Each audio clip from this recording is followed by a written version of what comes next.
So we're here in the middle of this renovation process, and now it's time that we address the walls. And we have to understand first and foremost the importance of these walls. These walls are used to protect us from the elements of nature.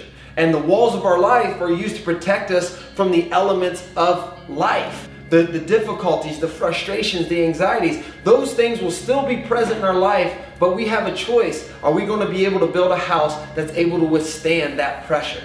And a lot of times, unfortunately, most of us have built a house that will be susceptible to falling underneath of that pressure, giving in or breaking down or just not being able to withstand. So what we're wanting to do today is address what is the faulty materials, what are the things that keep our walls strong, that keep them from falling or caving in when it comes to adversity and to life's difficulties. Well, first and foremost, we have to understand that life is going to be difficult.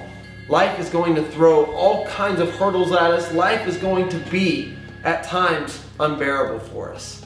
And what we have to understand is that a lot of times that weight that we feel from life comes from the fact that our beams, our supports for our walls are not built with the right materials. So when those difficult times come, our beams begin to break or they begin to bend, and we begin to feel that pressure because we're not building our life with the right materials. So for example, in Galatians 5, it gives us a clear-cut distinction of what we should build our life with and what we shouldn't build our life with. And today, for our life, we need to be able to identify what is it that we're building our walls with. Are we building our walls with selfishness? Are we building it with vanity? Are we building it with pride? Are we building it with lust? Are we building it with an eagerness to please other people and not please God? And we have to identify these beams, because the sooner we can identify them, the sooner we can begin to build strong, firm walls.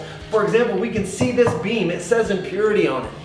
If you're building your life with those sense of impurities, if you're building it with a lustful desire for the things of this world, I can promise you there will come a point where your walls will cave in and break down, and you will see your life not be what you want it to be or what it was intended to be. But if we begin to look at Galatians 5 and we build our life with the right beams, with self-control, with a life of prayer, with a life of dedication to God, that is when we begin to see the structure of our life, our walls, actually become stronger. They become more durable. And when life comes at us and when difficulties come at us, we're able to stand firm and not grow worried or be fearful or be doubtful, because we built with the right materials. We've stood firm upon what God has told us to build our life upon.